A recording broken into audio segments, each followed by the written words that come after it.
coming up with an interesting, original premise for a film is difficult. I mean, what are filmmakers supposed to do when, quote, everything's already been done? Look at The Lighthouse, for example, which is coming out later this year. Now, we can see from the trailer that this type of film has already been done before. It's been done a lot. But it's never been done in a way that Robert Eggers is going to do it. Point being, it's all about the delivery. It doesn't matter if you're working with a premise that's been done before. What matters is how you deliver that premise. It's not always what you do, but how you do it. Hello everybody, my name's Sean Mazeral and welcome to Nocturnal Horrors. You know, people in films have been talking to the dead forever. It could be through a Ouija board or a seance. It could be from a near-death experience or maybe just plain luck. Whatever the reason is, people like myself enjoy the shit out of this stuff. Make me believe. Make me a believer, please. The Nightshifter is a Brazilian horror film about an overnight worker named Stênio who can actually speak to the cadavers that come inside his morgue. Sometimes, Stênio helps the process for the deceased individual, and other times, that deceased individual tries to tell him things that he shouldn't necessarily know. But this isn't the issue with Stênio. He doesn't have a problem speaking with the dead. His problems lie at home. He has severe issues with his wife. He has trouble bringing home enough money to take care of the family. And this is where a majority of the issues lie. The film really kicks into gear when a cadaver tells Stênio something that he probably shouldn't have heard, and it will change his life forever.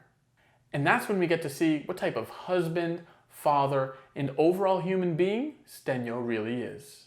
This film delivers a premise that I found very intriguing, but it doesn't deliver exactly what I was thinking it would.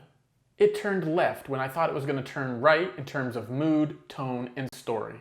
The film starts out raw, gritty, and filthy in its portrayal, especially when Stênio is at work, and I really dug this type of style.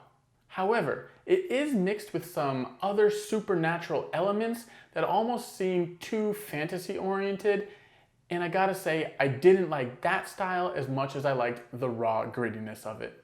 The fantasy aspect actually comes off a little lackluster in terms of delivering what I had hoped. It actually feels like two completely different films from the first third of the movie to the final 2/3 of the film. I wanted to stay with that icky rawness that was in the beginning, and even the plot had this weird but cool crime scene grunge to it that I really was on board with. In terms of the plot and story, I didn't necessarily feel like following too much after the first third of the film. I really enjoyed the first third of the film if you didn't get that yet. Its delivery was strong, creative, and original. But then, as it moved forward, it became less original, a bit blasé, and a little lackluster. The Nightshifter thrives for me inside the walls of the morgue. You have Stênio in this completely different world, unlike anyone else we've ever seen. But then when we go out of that, he's just the same old normal dude, and he's an average dude at best. I wanted more autopsies. I wanted more of that black humor banter that was coming from the morgue workers. I wanted all of that, and I never wanted to leave those walls. I loved the practical effects in terms of the cadavers, mixed with some weird CGI effects going on with the face that really made you feel uneasy, and it looked like something you hadn't really seen before. That's great delivery. One might think that this film has shades of Afterlife starring Liam Neeson, Justin Long, and Christina Ricci, but that's not so much true.